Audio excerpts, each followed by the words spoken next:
मैं अपने क्लिनिक पर बैठी हुई थी और बाहर एक बहुत बड़ी सी गाड़ी आकर रुकी। वो इतनी बड़ी स्याह रंग की गाड़ी थी कि उसे देखकर मेरी आंखों में चमक आ गई। बहुत अरसे से मैं ऐसी ही गाड़ी खरीदने की ख्वाहिश रखती थी, मगर ये सब मेरे बस में कहाँ था। मैं बस क्लिनिक की खिड़की से हसरत भरी निगाहों से उस गाड़ी को देख रही थी कि जब ही उस गाड़ी में से एक बूढ़ा उतरा और साथ ही एक लड़की भी। वो बहुत कम उम्र लड़की थी जिसे वो बूढ़ा हाथ पकड़कर मेरे क्लिनिक के अंदर ला रहा था। और ये देखकर मैं हैरान रह गई थी कि वो मेरे क्लिनिक में क्यों आ रहे हैं, क्योंकि मेरा क्लिनिक तो सिर्फ औरतों के खास मसाइल के लिए था और वो लड़की काफी छोटी थी। मैं जल्दी से सेट होकर अपनी कुर्सी पर बैठ गई, क्योंकि मैं कोई डॉक्टर नहीं थी, मैं एक नर्स थी जिसने सालों एक गवर्नमेंट अस्पताल में नौकरी करने के बाद तजुर्बा हासिल किया था और फिर कम तनख्वाह मिलने की वजह से अपना ही क्लिनिक खोल लिया था। लेकिन कोई नहीं जानता था कि मैं डॉक्टर नहीं बल्कि नर्स थी। मैं हमेशा खुद को डॉक्टर ही जाहिर करती थी। जैसे ही वो दोनों अंदर दाखिल हुए, मैंने एक पेशावराना संजीदगी अपने चेहरे पर तारी कर ली और अपनी ऐनक नाक पर टिकाते हुए उन्हें गौर से देखा। उस बूढ़े ने कमरे का जायजा लिया और फिर राह रास्त मेरे सामने वाली कुर्सी पर बैठ गया। वो लड़की बेचारी खौफ के मारे दीवार से लगकर खड़ी हो गई थी। उस बूढ़े ने बगैर किसी तमहीद के नोटों की एक भारी गड्डी मेरे मेज पर रखी और खरखरी आवाज में बोला कि डॉक्टर साहिबा, इस लड़की को अबॉर्शन करना है और ये काम आज ही होना चाहिए। मैंने उन नोटों को देखा तो मेरा दिल जोर से धड़का, मगर मैंने अपनी तरबियत का फायदा उठाया और चेहरे पर गुस्से के तासुरात लाते हुए उन पैसों को एक तरफ धकेल दिया। मैंने सख्ती से कहा कि आपको शायद गलत फहमी हुई है, मैं खानदानी डॉक्टर हूँ और यहाँ सिर्फ कानूनी और जायज मरीजों का इलाज होता है। आप जिस काम की बात कर रहे हैं वो एक संगीन जुर्म है और मैं अपनी बरसों की इज्जत एक लम्हे में खाक में नहीं मिला सकती। आप मेहरबानी करके यहाँ से तशरीफ ले जाएं। उस बूढ़े के चेहरे पर थोड़ी परेशानी आई और उसने अपनी जेब से एक और गड्डी निकालकर पहली वाली के ऊपर रख दी। वो कहने लगा कि डॉक्टर साहिबा, इज्जत और शोहरत सब पैसों से बनती है, आप बस इस बोझ को खत्म करें। मैं आपको इतने पैसे दूंगा कि आपकी नस्लें याद रखेंगी। मैंने अभी भी हामी नहीं भरी, बल्कि अपनी कुर्सी से खड़ी हो गई और कहा कि ये सिर्फ पैसों का मामला नहीं है, इसमें लड़की की जान को भी खतरा हो सकता है और अगर पुलिस को पता चल गया तो मेरा क्लिनिक सील हो जाएगा। मैं ऐसे गैर कानूनी कामों में हाथ नहीं डालती। बूढ़ा मेरी इस हिचकिचाहट को देखकर मजीद वसीद हो गया और उसने अपनी गाड़ी की चाबी भी मेज पर रख दी और बोला कि ये सब आपका है, बस मेरा ये काम कर दें। मैंने दिल ही दिल में मुस्कुराते हुए सोचा कि अब शिकार पूरी तरह जाल में फंस चुका है। मैंने गहरा सांस लिया और कहा कि ठीक है, मैं पहले लड़की का मुआयना करूंगी और देखूंगी कि सूरत हाल क्या है। आप बाहर बैठे। बूढ़ा बाहर निकला तो मैंने लड़की को अपने करीब बुलाया। वो कांप रही थी और उसकी आंखें बताती थी कि वो कितनी मजबूर थी। मैंने उसे जब अपने करीब बिठाया तो उसकी आंखों में अपनी जवानी की झलक दिखाई दी। वो बिल्कुल मेरी ही जैसी थी। मुझे ऐसा लगा जैसे किसी ने मेरा माजी मेरे सामने लाकर रख दिया हो। एक लम्हे के लिए मैं सब कुछ भूल गई, पैसा, दौलत, गाड़ी, मुझे बस उसकी आंखों की बेबसी ने तोड़ दिया। और मैंने उससे नरमी से पूछा कि ये बूढ़ा तुम्हारा कौन है और तुम्हें यहाँ क्यों लाया है। और फिर जो बात उस लड़की ने बताई वो सुनकर मेरे रोंगटे खड़े हो गए। उस लड़की ने अपनी लरसती हुई आवाज में मेरा हाथ थामा और सिसकियां भरते हुए कहने लगी कि ये बूढ़ा मेरा नाम रुमैसा है और मैंने एक बहुत ही गरीब घराने में आंख खोली थी। हमारे हालात इतने बुरे थे कि कभी 2 वक्त की रोटी मिल जाती तो कभी फाकों की नौबत आ जाती थी। मैंने बचपन से ही आंखों में डॉक्टर बनने के ख्वाब सजा रखे थे। मैं सफेद कोट पहनकर लोगों की जिंदगी बचाना चाहती थी, लेकिन ये सब कुछ हम जैसे गरीबों के लिए शायद मुमकिन नहीं होता। ख्वाब देखना तो मुफ्त था, मगर उन्हें पूरा करने के लिए जिस सरमाए की जरूरत थी वो हमारे पास कहाँ था। इसीलिए बहुत छोटी सी उम्र से ही मैंने अपनी माँ के साथ काम करना शुरू कर दिया। मेरी माँ शहर के एक बड़े सरकारी अस्पताल में सफाई का काम करती थी। मैं रोजाना उसके साथ जाती और वहाँ के बुबास और फिजा में खुद को ढालने लगी। मैं अपनी माँ का हाथ बटाती, फर्श साफ करती और कचरा उठाती, मगर मेरी नजरें हमेशा उन लेडी डॉक्टरों पर होती जो वकार से राहदारियों में चलती थी। मैं हसरत से उन्हें देखती और सोचती कि क्या कभी मैं भी इस मकाम तक पहुँच पाऊंगी। उसी अस्पताल की गंदगी साफ करते करते मैंने इंसानी रवैयों की वो खलाजत भी देखी जिसने मुझे वक्त से पहले बड़ा कर दिया था। मुझे याद है कि कैसे लोग हमें हकारत से देखते थे, जैसे हम इंसान नहीं बल्कि उसी कचरे का हिस्सा हों जिसको हम साफ करते थे। मेरी माँ अक्सर मुझसे कहती थी कि रुमैसा, तुम ये ख्वाब देखना छोड़ दो, हम जैसे लोगों की किस्मत में सिर्फ दूसरों की गलाजत साफ करना लिखा है। मगर मेरे अंदर की जिद्दी लड़की हार मानने को तैयार नहीं थी। मैंने वहीं छुप छुप कर नर्सों के काम देखना शुरू किए और आहिस्ता आहिस्ता इंजेक्शन लगाना और जख्मों पर पट्टी करना सीख लिया। मैं लोगों से चोरी छुप के बहुत कम पैसे लेकर उनकी मदद करने लगी थी। जहाँ अस्पताल में उन्हें पर्ची बनवाने के लिए 50 रुपए पड़ते, वहीं मैं 20 रुपए में सिर्फ इंजेक्शन लगा देती। मैं बहुत खुश थी कि सब कुछ ठीक चल रहा है और गरीब मरीज भी मुझसे खुश थे कि उनके कुछ पैसे बच जाते हैं। लेकिन एक दिन एक सीनियर डॉक्टर ने मुझे ये हरकत करते हुए रंगे हाथों पकड़ लिया। वो गुस्से से आग बगोला हो गया और मुझे बाजू से खींचते हुए एक खाली कमरे में ले गया। उसका चेहरा गुस्से से तमतमा रहा था और वो चिल्लाने लगा कि मैं अभी जाकर मैनेजमेंट में तुम्हारी शिकायत करता हूँ। तुम एक खाकरोब की बेटी होकर डॉक्टर बनने की कोशिश कर रही हो। अगर किसी भी मरीज को कुछ हो गया या किसी का रिएक्शन हो गया गया तो उसका जिम्मेदार कौन होगा? तुम्हें तो सीधा पुलिस के हवाले करना होगा ताकि तुम जैसे लोग अस्पताल के नज्मो ज़ब्त से ना खेलें। ये सुनना था कि मेरे खौफ से पाँव थर थर कांपने लगे और मुझे अपना मुस्तकबिल तारीख नजर आने लगा। मुझे लगा कि आज मेरी माँ की नौकरी भी जाएगी और मैं जेल की सलाखों के पीछे होंगी। मैंने रोते हुए डॉक्टर के सामने हाथ जोड़े और उसके पाँव में गिर गई। मैंने गिड़गिड़ाकर कहा कि डॉक्टर साहब, खुदा के लिए मुझे माफ कर दें, हम बहुत गरीब लोग हैं, मेरी माँ की नौकरी छीन गई तो हम भूखे मर जाएंगे। मैं आइंदा कभी ऐसी गलती नहीं करूंगी। मैं बस गरीब का भला चाहती थी। मगर डॉक्टर का दिल नहीं पिघला। वो मुझे धक्के देकर बाहर निकालने ही वाला था कि अचानक उसके लहजे में एक अजीब सी तब्दीली आ गई। उसने मुझे गौर से देखा और फिर दरवाजा अंदर से बंद कर दिया। उसकी आंखों में अब गुस्से की जगह एक हवस भरी चमक थी जो मुझे अंदर तक खौफजदा कर रही थी। वो कहने लगा कि अगर तुम चाहती हो कि मैं ये बात किसी को ना बताऊं और तुम्हें यहाँ काम करने दूं तो तुम्हें मेरी एक शर्त माननी होगी। डॉक्टर का गुस्सा और उसका वो खौफनाक लहजा मेरे वजूद को अंदर तक झंझोड़ रहा था। मैं साकित खड़ी थी और मेरे माथे पर पसीना चमक रहा था। उसने मेरी कलाई इतनी जोर से पकड़ी हुई थी कि मुझे अपनी हड्डियों के टूटने का एहसास हो रहा था। वो बार बार मुझे पुलिस और जेल की धमकियां दे रहा था और कह रहा था कि तुम जैसी 2 टके की छोकरी की ये हिम्मत कि तुम मेरे अस्पताल में बैठकर अपनी दुकान चमकाओगी, मैं तुम्हारी माँ को भी यहाँ से धक्के देकर निकलवा दूंगा और तुम दोनों सड़क पर भीख मांगोगी। मैं उसके पाँव में गिर पड़ी और गिड़गिड़ाकर उससे माफी मांगने लगी। मेरे आंसू उसके जूतों पर गिर रहे थे मगर उसके दिल में रहम का नामो निशान तक नहीं था। वो जितना मुझे धमकाता मेरा खौफ उतना ही बढ़ता जा रहा था। मुझे अपनी माँ का वो चेहरा याद आ रहा था जो सारा दिन अस्पताल की राहदारियों में झाड़ू लगाते हुए थक जाती थी। अगर उसकी नौकरी चली जाती तो हमारा कोई सहारा नहीं था। मैंने रोते हुए कहा कि डॉक्टर साहब, मैं बहुत गरीब हूँ, मुझसे गलती हो गई, मैं आइंदा कभी किसी मरीज को हाथ नहीं लगाऊंगी, बस मेरी माँ की नौकरी बचा लें। वो एकदम खामोश हो गया और उसने मुझे झटके से जमीन से उठाया। उसकी आंखों में अब वो गुस्सा नहीं था बल्कि कैसी गंदी नजर थी जो मेरे कपड़ों को चीरती हुई महसूस हो रही थी। उसने मेरे चेहरे के करीब आकर सरगोशी की कि रुमैसा, तुम हो तो बहुत खूबसूरत और इतनी सी उम्र में इतनी हिम्मत रखती हो कि अगर तुम चाहो तो ये सब कुछ खत्म हो सकता है, बल्कि मैं तुम्हें इस अस्पताल में वो मकाम दिलवा सकता हूँ जिसका तुमने सिर्फ ख्वाब देखा है। मैं हैरान रह गई कि अभी तो ये शख्स मुझे जेल भेजने की बातें कर रहा था और अब उसके लहजे में ये शहद कहाँ से आ गया। मैंने सहमे हुए लहजे में पूछा कि डॉक्टर साहब, आप क्या कहना चाहते हैं? उसने एक मकारारा मुस्कुराहट के साथ मेरा रुखसार छुआ और कहा कि बस मेरी कुछ छोटी सी ख्वाहिशात हैं, अगर तुम उन्हें पूरा करती रहो तो मैं तुम्हें नर्स भी बना दूंगा और किसी को पता भी नहीं चलेगा कि तुम्हारे पास कोई डिग्री नहीं है। मेरी रूह तक काम गई। उसकी इस बात में छुपी गलाजत ने मुझे अंदर से मार दिया था। एक तरफ मेरी इज्जत थी और दूसरी तरफ मेरी माँ की रोटी और मेरा वो ख्वाब जो मैं बचपन से देख रही थी। मैं उस कमरे में कैद थी और बाहर दुनिया अपनी रफ्तार से चल रही थी मगर मेरे लिए वक्त थम गया था। मेरा दिल चाह रहा था कि मैं चीखूं मगर मेरी आवाज गले में ही फंसकर रह गई थी और डॉक्टर धीरे धीरे मेरे करीब आ रहा था और मैं दीवार से लगती जा रही थी। मेरे पास भागने का कोई रास्ता नहीं था क्योंकि अगर आज मैं भाग जाती तो मेरा मुस्तकबिल हमेशा के लिए अंधेरों में डूब जाता। मैंने खुद को उस दरिंदे सिफ्त डॉक्टर के हवाले कर दिया और उसने अपनी हवस पूरी कर ली। मुझे लगा था कि उसके बाद वो अपने वादे के मुताबिक मुझे अस्पताल में कोई काम दिलवा देगा और सब कुछ ठीक हो जाएगा, मगर हवस मिटते ही उसके तेवर बदल गए। उसने मुझे इस्तेमाल करने के बाद हकारत से देखा और धकेल कर कमरे से बाहर निकाल दिया। मैं बदहवास से अपनी चादर संभाल रही थी और वो सर्द लहजे में कहने लगा कि रुमैसा, यही काफी है कि मैं तुम्हारी किसी से कंप्लेन नहीं कर रहा और तुम्हें पुलिस के हवाले नहीं कर रहा। इससे ज्यादा मैं तुम्हारे लिए कुछ नहीं कर सकता। जाओ यहाँ से और दोबारा मेरे सामने मत आना। मैं वहीं खड़ी रोती बिलखती रही। उसके पाँव पड़ी कि तुमने तो वादा किया था, तुमने मेरी इज्जत लूट ली, अब मैं कहाँ जाऊंगी? मगर उसके दिल में रहम का एक कतरा भी ना था। उसने मुझे बाजू से पकड़कर राहदारी में झटक दिया। मैं किसी न किसी तरह अम्मा से नजरें बचाकर अस्पताल से निकली और गिरती पड़ती घर आ गई। घर आकर मैंने खुद को कमरे में बंद कर लिया और घंटों रोती रही। मेरा जी चाह रहा था कि मैं खुदकुशी कर लूं मगर अम्मा का चेहरा मेरी आंखों के सामने आ जाता। मैंने ये भयानक राज अपने सीने में दफन कर लिया और सबसे छुपा लिया। मैंने अम्मा के साथ अस्पताल जाना भी बंद कर दिया। अम्मा पूछती रहती कि रुमैसा, तुम अस्पताल क्यों नहीं चलती? तो मैं सर दर्द या बुखार का बहाना बना देती। मुझे उस इमारत से और उस सफेद कोट से अब नफरत होने लगी थी, लेकिन किस्मत का खेल अभी खत्म नहीं हुआ था। चंद दिन गुजरे तो मेरी तबीयत खराब रहने लगी। मुझे चक्कर आते और जी मतलाता था। मैंने डरते डरते जब खुद मुआयना किया तो मेरे पैरों तले से जमीन निकल गई क्योंकि मैं उम्मीद से हो गई थी। वो गुनाह जो मुझ पर जबरदस्ती मुसल्लत किया गया था अब वो मेरे वजूद के अंदर पलने लगा था। मैं साकित रह गई कि अब मैं अम्मा को क्या जवाब दूंगी और इस माशरे का सामना कैसे करूंगी। जिस डॉक्टर ने मेरा सब कुछ लूटा था वो तो मजे से अपनी जिंदगी गुजार रहा था और मैं इस अंधेरी खाई में गिर चुकी थी जहाँ से वापसी का कोई रास्ता नहीं था। मैं रोजाना आईने के सामने खड़ी होकर अपने पेट को देखती और ज़ारों कतार रोती कि इस मासूम जान का क्या कसूर है और मेरा क्या कसूर था कि मैं सिर्फ गरीब थी और एक ख्वाब देखा था। अब मेरे पास 2 ही रास्ते थे, या तो मैं ये सब बर्दाश्त करके रुसवा हो जाऊं या फिर खुद वो काम करूं जो आज मैं उस लड़की के लिए करने जा रही थी, यानी इस बोझ को खामोशी से खत्म कर दूं। मैंने फैसला कर लिया था कि इस डॉक्टर को इतनी सुकून से तो बैठने नहीं दूंगी, लेकिन इससे पहले कि मैं कुछ करती मेरी माँ को मेरी हालत देखकर अंदाजा हो गया। वो मुझसे पूछने लगी कि मैंने ये गुनाह किसके साथ मिलकर किया है और जब मैंने रोते हुए उससे सारी बात बताई तो अम्मा ने सर पकड़ लिया। कहने लगी वो डॉक्टर तो बहुत ही खराब है, उसने पहले भी कई मरीजों की जिंदगी खराब की है लेकिन किसी ने उसके खिलाफ कभी आवाज नहीं नहीं उठाई क्योंकि वो सबको डरा धमका के चुप करवा देता है। तू भी उसके झांसे में आ गई। मैंने अम्मा से कहा कि मैं इस बात पर खामोश नहीं बैठूंगी और फिर मैंने अगले दिन अस्पताल जाकर खूब हंगामा किया। मैं सीधा उस डॉक्टर के कैबिन में घुस गई और सबके सामने उसको गिरेबान पकड़ लिया। मैंने चीख चीख कर सबको बताना शुरू किया कि सफेद कोट के पीछे एक दरिंदा छुपा हुआ है जिसने गरीब की इज्जत के साथ खेला है। अस्पताल की राहदारियों में लोग जमा हो गए। नर्सें और वार्ड बॉय हैरत से मुझे देख रहे थे।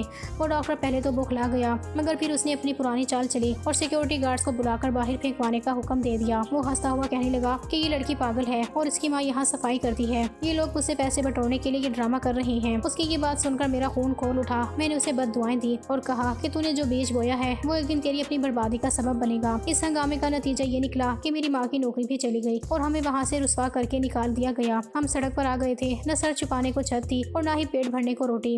अम्मा सारा दिन रोती रहती और मुझे कोसती कि तुमने हंगामा क्यों किया, अब हम कहाँ जाएंगे। लेकिन मेरे अंदर की आग ठंडी नहीं हुई थी। मैंने सोच लिया था कि अगर ये दुनिया मुझे इज्जत से जीने नहीं देगी तो मैं भी इस दुनिया के असूलों पर नहीं चलूंगी। मैंने खुद अपना अबॉर्शन किया। वो तकलीफ वो कर मैं कभी नहीं भूल सकती। मैंने अकेले इस दर्द को सहा और इस बोझ को अपने वजूद से अलग कर दिया। उसी दिन मैंने अहद किया कि मैं नर्स बनकर नहीं बल्कि डॉक्टर बनकर सामने आऊंगी, चाहे वो झूठ ही क्यों ना हो। मैंने शहर के दूसरे कोने में एक छोटा सा कमरा किराए पर लिया और वहाँ अपना क्लिनिक खोल लिया। मैंने अपनी माँ को भी वहीं रख लिया और खुद तो एक तजुर्बाकार लेडी डॉक्टर के तौर पर मुतारिफ करवाया क्योंकि मैंने अस्पताल में काम करके इतना कुछ सीख लिया था कि मैं आम बीमारियों और खास तौर पर इन मामलात को डील कर सकती थी जो लड़कियां छुपकर करवाना चाहती थी। मेरा काम चल निकला। मैंने अपनी मेहनत और इस झूठे सहारे के दम पर अपना जाती घर खरीद लिया।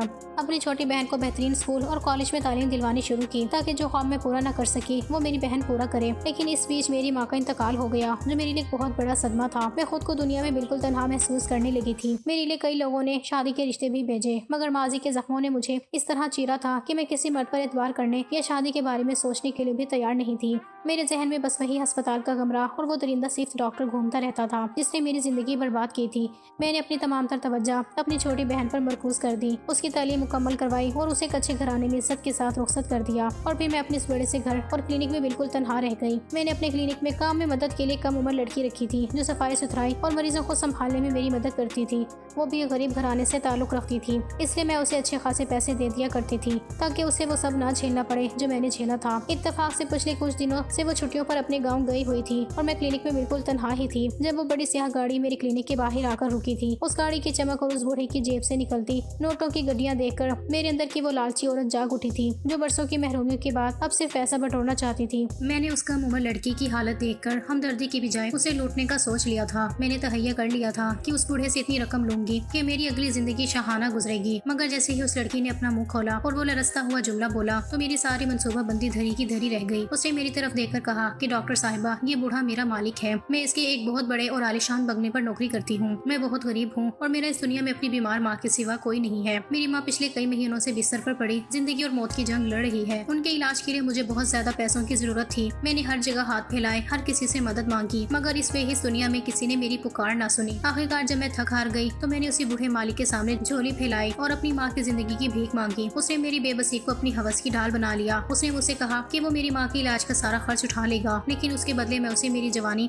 और मेरा वजूद चाहिए। पहले तो ये सुनकर मेरे पैरों तले से जमीन निकल गई और मैंने साफ इनकार कर दिया। मैंने सोचा कि मैं भीख मांग लूंगी, फाके कर लूंगी मगर अपनी इज्जत का सौदा कभी नहीं करूंगी। लेकिन वक्त गुजरने के साथ साथ मेरी माँ की हालत बिगड़ती गई। वो मेरे सामने तड़पती थी और अस्पताल वाले पैसों के बगैर उन्हें हाथ लगाने को तैयार न थे। एक तरफ मेरी गैरत थी और दूसरी तरफ मेरी माँ की जिंदगी का चिराग जो बुझने वाला था। आखिरकार मेरे पास कोई रास्ता नहीं बचा। मैं टूट गई और अपनी माँ को बचाने की खातिर मैंने मजबूरन खुद को उस दरिंदे के हवाले कर दिया। मैंने सोचा था कि शायद एक बार की कुर्बानी से सब ठीक हो जाएगा मगर इस हवस परस्त बूढ़े ने मुझे तमाशा बना दिया और जब उसे पता चला कि मैं इस हाल में पहुंच गई हूँ तो वो अब अपनी सफेद पोशी का भरम रखने के लिए मुझे आपके पास लाया है ताकि वो उस गुनाह के सबूत को हमेशा के लिए मिटा सके। डॉक्टर साहिबा मैं बहुत मजबूर हूँ। अगर मेरी माँ को इस बात का पता चला तो वो जीते जी मर जाएंगी और ये माशा मुझे कहीं का नहीं छोड़ेगा। उस लड़की की बात सुनकर मेरे कानों में साए साए होने लगी। मुझे ऐसा लगा जैसे उस लड़की के रूप में मैं खुद खड़ी हूँ। वही बेबसी, वही गुर्बत और वही दरिंदगी जो बरसों पहले मेरे साथ हुई थी आज दोबारा मेरे सामने एक नई शक्ल में मौजूद थी। उस बूढ़े की वो सियाह गाड़ी और वो दौलत अब मुझे खून में लथपथ नजर आने लगी थी। मेरा दिल चाह रहा था कि मैं बाहर जाकर उस बूढ़े का गला घोंट दूं जिसने एक मासूम की जिंदगी सिर्फ चंद रुपयों के बदले बर्बाद कर दी थी। लेकिन मैंने अपने जज्बात पर काबू पाया क्योंकि अब मुझे सिर्फ उस लड़की को नहीं बचाना था बल्कि उस बूढ़े को ऐसी इबरतनाक सजा देनी थी कि वो अपनी बाकी मानदा जिंदगी मौत की दुआएं मांगते हुए गुजारे। मैंने उस लड़की की आंखों में झांकते हुए कहा कि देखो तुम अकेली नहीं हो, मैं तुम्हारी मदद करना चाहती हूँ लेकिन इसके लिए तुम्हें हिम्मत दिखानी होगी और मेरा साथ देना होगा। वो लड़की जो अब तक सिर्फ रोना जानती थी, मेरी बातों से उसे जैसे जिंदगी की एक नई उम्मीद मिल गई। उसने अपने आंसू पोंछे और सर हिलाकर मुझ पर भरोसा करने का यकीन दिलाया। मैंने उसे समझा दिया कि अब बाहर जाकर उसे कैसा बर्ताव करना है। फिर मैंने बड़े इत्मीनान से दरवाजा खोला और उस बूढ़े को अंदर बुलाया। वो बूढ़ा अपनी मोटी तोंद संभाले बड़े गरूर से अंदर दाखिल हुआ, जैसे उसे यकीन हो कि पैसा हर जमीन खरीद सकता है। मैंने अपने चेहरे पर एक पेशा वाराना मुस्कुराहट सजाई और बड़े अदब से कहा कि देखिए जनाब, मैंने मुआयना कर लिया है। लड़की की हालत अभी थोड़ी कमजोर है, इसलिए मैंने उसे कुछ जरूरी दवाएं दे दी हैं ताकि कल उसका जिस्म इस तकलीफ दे अमल के लिए तैयार हो सके। आपको इसे कल दोबारा इसी वक्त यहाँ लाना होगा ताकि मैं उसका बच्चा जाया कर सकूं और सब कुछ खामोशी से ठीक हो जाए। ये सुनकर उस बूढ़े की बदसूरत चेहरे पर कमीनी सी खुशी फैल गई। उसे लगा कि उसका गुनाह अब हमेशा के लिए दफन होने वाला है। उसने मेज पर पहले से पड़ी नोटों की गड्डियों की तरफ इशारा किया और कहने लगा कि डॉक्टर साहिबा, ये तो अभी शुरुआत है, आप बस ये काम सफाई से कर दें।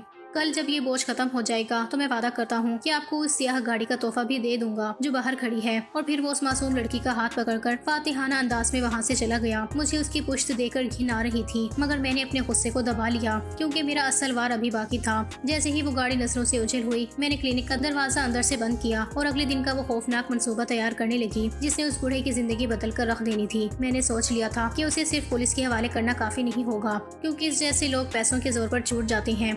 मुझे उसे ऐसी इबरतनाक सजा देनी थी कि वो अपनी मर्दानगी और अपनी दौलत दोनों पर मातम करे। मैंने उस रात एक बहुत कीमती और जदीद वीडियो रिकॉर्डर खरीदा और उसे अपने क्लिनिक के इस तरह खुफिया कोने में छुपाकर नस्ब कर दिया जहाँ से उस बूढ़े के चेहरे का एक तासुर साफ रिकॉर्ड हो सके। मैंने पूरी रात जागकर अगले दिन का इंतजार किया, क्योंकि ये सिर्फ उस लड़की का नहीं बल्कि मेरे मासी का भी हिसाब था। जब अगली सुबह वो बूढ़ा दोबारा उसी स्याह गाड़ी में उस मासूम लड़की को लेकर मेरी क्लिनिक पहुंचा तो उसके चेहरे पर एक अजीब सी बेसब्री थी। वो चाहता था कि बस जल्दी से ये गुनाह मिट जाए और वो अपनी पुरसकून जिंदगी में वापस लौट जाए। मैंने उसे अपने सामने बिठाया और जानबूझकर सवाल जवाब का सिलसिला शुरू कर दिया। मैंने बहुत संजीदगी से कहा कि देखिए जनाब, ये एक बहुत बड़ा रिस्क है। मैंने कल रात इस केस पर गौर किया है और मुझे डर लग रहा है कि कहीं मैं बाद में किसी कानूनी चारे जोई में ना फंस जाऊं। मुझे पहले सच सच बताना होगा कि ये लड़की आपकी कौन है और आप इसका अबॉर्शन क्यों करवाना चाहते हैं। पहले तो वो तिल मिला उठा और साफ कहने लगा कि डॉक्टर साहिबा, मैं ये सब बताना जरूरी नहीं समझता, आपको अपनी रकम से मतलब होना चाहिए। लेकिन जब मैंने सख्ती दिखाई और कहा कि इस मालूमात के बगैर मैं ऑपरेशन नहीं करूंगी क्योंकि मुझे अपनी साख और जान प्यारी है, तो वो थोड़ा नरम पड़ गया। उसने एक हकारत अमेज मुस्कुराहट के साथ मेरी तरफ देखा और कहने लगा कि डॉक्टर साहिबा, आप भी ख्वामखा डर रही हैं। ये लड़की मेरी गरीब मुलाजमा है, इसकी औकात ही क्या है कि ये मेरा कुछ बिगाड़ सके। इसकी माँ अस्पताल में मौत और जिंदगी की कश्मकश में पड़ी है और उसके इलाज के सारे पैसे मैं दे रहा हूँ। बस मैं ये नहीं चाहता कि ये बाद में मेरी बीवी और बच्चों को मालूम हो जाए, क्योंकि माशरे में मेरा एक नाम और मकाम है। इसलिए मैं इसको अबॉर्शन करवाकर इस किस्से को हमेशा के लिए खत्म करना चाहता हूँ। वो बड़ी डिटाई और बेशर्मी से मेरे सामने अपने एक गुनाह का इतराफ कर रहा था। उसे अंदाजा ही नहीं था कि उसकी ये तमाम गुफ्तगू और उसका मक्कार चेहरा इस छोटे से कैमरे में रिकॉर्ड हो रहा है जो उसकी बर्बादी का परवाना बनने वाला था। मैंने उसकी बातें सुनकर अपना गुस्सा जब्त किया और उसे बाहर वेटिंग एरिया में भेज दिया। मैं लड़की को अबॉर्शन के नाम पर ऑपरेशन थिएटर के अंदर ले गई, लेकिन मैंने उसका बच्चा जाया नहीं किया था, बल्कि मैंने उसे पहले ही समझा दिया था कि उसे सिर्फ एक झूठा नाटक करना है। मैंने उसे बेड पर लिटाया और कुछ हालात की आवाजें निकालना शुरू की ताकि बाहर बैठे उस बूढ़े को लगे कि काम शुरू हो चुका है। मैंने लड़की के कान में सरगोशी की कि डरो मत, मैंने तुम्हारा बच्चा जाया नहीं करना, बल्कि मैं तुम्हें और तुम्हारी माँ को इस दरिंदे से हमेशा के लिए निजात दिलवाने वाली हूँ। तुम बस थोड़ी देर बाद दर्द का ड्रामा करना और फिर खामोश हो जाना जैसे तुम बेहोश हो गई हो। मैंने कुछ देर बाद कमरे में हल्का सा शोर मचाया और फिर बाहर जाकर उस बूढ़े से कहा कि ऑपरेशन मुकम्मल हो गया है और अब आपको वो वादा पूरा करना होगा जो आपने मुझसे किया था। वो खुशी से फूले नहीं समा रहा था, मगर उसे क्या पता था कि असल खेल तो अब शुरू हुआ है। उस बूढ़े के जाने के बाद मैंने वो वीडियो उसकी बीवी के नंबर पर भेज दी, वो नंबर जो मैंने उस लड़की फायजा से लिया था, और साथ ही वो वीडियो सोशल मीडिया पर भी अपलोड कर दी। मैंने बड़ी महारत से उस वीडियो में फायजा का चेहरा तो ब्लर कर दिया था ताकि उसकी पहचान और इज्जत महफूज रहे, लेकिन उस बूढ़े का चेहरा बिल्कुल वाज़ेह रखा था ताकि दुनिया सफेद पोश दरिंदे की असल हकीकत देख सके। देखते ही देखते वो वीडियो आग की तरह फैल गई और सोशल मीडिया पर तेजी से शेयर होने लगी। हर तरफ उस बूढ़े की मजम्मत हो रही थी और लोग उसके खिलाफ कार्रवाई का मुतालबा कर रहे थे। मैंने फायजा को पहले ही समझा दिया था कि यहाँ से निकलने के बाद उसे क्या करना है। मैंने उसे एक नया फोन और सिम दे दी थी और अपना नंबर उसमें महफूज कर दिया था ताकि वो मुझसे राब्ते में रहे। फायजा अपनी बीमार माँ को लेकर शहर के एक दूर दराज इलाके में रूपोश हो गई थी, जहाँ उस बूढ़े का पहुँचना नामुमकिन था। कुछ दिन गुजरे तो फायजा ने मुझे फोन किया और अपनी खैरियत की इत्तला दी। वो बहुत डरी हुई थी, लेकिन उसे मुझ पर पूरा भरोसा था। मैंने उसे तनहा नहीं छोड़ा, बल्कि उसे अपने पास बुलवा लिया और उसे अपने ही घर के एक हिस्से में पनाह दे दी। मैंने उसकी माँ के इलाज का सारा जिम्मा खुद उठा लिया, क्योंकि अब मेरे पास उस बूढ़े से ली हुई वो रकम थी जो उसने गुनाह मिटाने के लिए दी थी, मगर मैंने उसे एक नेकी के काम में लगा दिया था। दूसरी तरफ उस बूढ़े की जिंदगी जहन्नुम बन चुकी थी। उसकी बीवी ने वो वीडियो देखते ही उसे घर से निकाल दिया और उसके बच्चों ने उससे हर किस्म का रिश्ता खत्म कर दिया। माशरे में उसकी जो इज्जत थी वो खाक में मिल गई और पुलिस ने इस वायरल वीडियो की बुनियाद पर उसके खिलाफ तहकीकात शुरू कर दी। वो शख्स जो कल तक अपनी दौलत और ताकत के नशे में चूर था, अब अदालतों के चक्कर काट रहा था और छुपता फिर रहा था। फायजा मेरे साथ मेरे घर में महफूज थी। उसे देखकर मुझे लगता था जैसे मैंने अपनी माजी का वो कर्ज उतार दिया जो बरसों से मेरे सीने पर बोझ बना हुआ था। मैंने उसे अपनी छोटी बहन की तरह रखा और उसे हौसला दिया कि जिंदगी अभी खत्म नहीं हुई है, बल्कि ये तो एक नई शुरुआत है। मैंने तहैया कर लिया था कि अब मेरा ये क्लिनिक सिर्फ पैसा कमाने की जगह नहीं, बल्कि फायजा जैसी मजबूर लड़कियों की पनाहगाह बनेगा, जहाँ उनका सौदा नहीं बल्कि उनकी जिंदगियों की हिफाजत की जाएगी। फिर एक दिन मैं फायजा की माँ के इलाज के लिए उसके साथ उसी सरकारी अस्पताल गई जहाँ कभी मैं फर्श साफ किया करती थी। वहाँ की राहदारियों में चलते हुए पुरानी यादें मेरे सीने में निश्तर की तरह चुभ रही थी कि अचानक मेरी नजर उसी डॉक्टर पर पड़ी जो मेरी जिंदगी तबाह करने की वजह बना था। उसे देखते ही मेरे अंदर नफरत की चिंगारियां भर गईं और मेरा हाथ लाशऊरी तौर पर मुठ्ठियां बन गया। इससे पहले कि मैं उसके पास जाकर अपनी बरसों की तड़प और गुस्सा निकालती, उसने मुझे देख लिया था। वो जो कभी गुरूर और तकब्बुर का बुत बना रहता था, अब झुका हुआ और शिकस्ता हाल लग रहा था। वो खुद ही लड़खड़ाते कदमों के साथ मेरे पास आया और अचानक मेरे सामने हाथ जोड़कर ज़ारों के तार रोने लगा। वो मुझसे माफी मांगने लगा। मैं हक्का बक्का रह गई और हैरत से उसे देखने लगी कि ये वही शख्स है जिसने कभी मुझे धक्के देकर बाहर निकलवाया था। फिर उसने सिसकियां भरते हुए बताया कि वो अपने गुनाहों पर बहुत शर्मसार है। उसने तस्लीम किया कि उसने इक़्तिदार और हवस के नशे में मुझ जैसी बहुत सी बेबस लड़कियों की जिंदगी बर्बाद की है, लेकिन मकाफाती अमल ने उसे ऐसी सजा दी कि वो कहीं का ना रहा। उसने रोते हुए बताया कि किस्मत ने ऐसा भयानक खेल खेला कि उसकी अपनी ही इकलौती बेटी की जिंदगी बर्बाद हो गई। उसकी बेटी किसी लड़के की मोहब्बत की जाल में फंस गई थी और उसने अपना सब कुछ लुटा दिया। जब वो लड़का उसे छोड़कर चला गया तो वो उस रुसवाई और गम को बर्दाश्त न कर सकी और उसने अपनी जान ले ली। वो डॉक्टर मेरे सामने जमीन पर बैठकर बीन कर रहा था और कह रहा था कि रुमैसा, मुझे मेरे किए की सजा मिल गई है। मेरी बेटी की मौत ने मुझे जीते जी मार दिया है। खुदा के लिए मुझे माफ कर दो, वरना मैं कब्र में भी सुकून नहीं पा सकूंगा। मैं साकित खड़े उसे देख रही थी। मेरा दिल चाह रहा था कि मैं उस पर चिल्लाऊं, उसे कहूं कि ये तुम्हारे अपने हाथों की बोई हुई फसल है जो आज तुम काट रही हो, मगर मेरी जुबान जैसे तालवे से चिपक गई थी। मैंने फायजा का हाथ पकड़ा और उसे वहाँ से लेकर मुड़ गई। मैं उसे बिना माफ किए वहाँ से वापस आ गई, क्योंकि शायद उसे माफ करने का ज़र्फ मुझ में नहीं था। कुछ जख्म ऐसे होते हैं जो भर तो जाते हैं मगर उनके निशान कभी नहीं मिटते। मैंने महसूस किया कि कुदरत का इंसाफ सबसे बड़ा है, जिसने उस शख्स को उसी मकाम पर ला खड़ा किया जहाँ उसने दूसरों को पहुँचाया था। मैं अपने घर वापस आ गई और फायजा को सीने से लगा लिया। अब मुझे एहसास हुआ कि बदला लेना ही सब कुछ नहीं होता, बल्कि किसी मजबूर की जिंदगी संवार देना ही असल जीत है। फायजा और उसकी माँ मेरी फैमिली थे और मैंने अहद कर लिया था कि अब मेरी बकिया जिंदगी उन लोगों के लिए वक्फ होगी जिन्हें इस बेरहम माशरे ने ठुकरा दिया था। मेरा क्लिनिक अब सिर्फ एक इलाजगाह नहीं बल्कि एक उम्मीद की किरण बन चुका था और मैं रुमैसा अब एक जाली डॉक्टर नहीं बल्कि एक सच्ची मसीहा बनकर जी रही थी।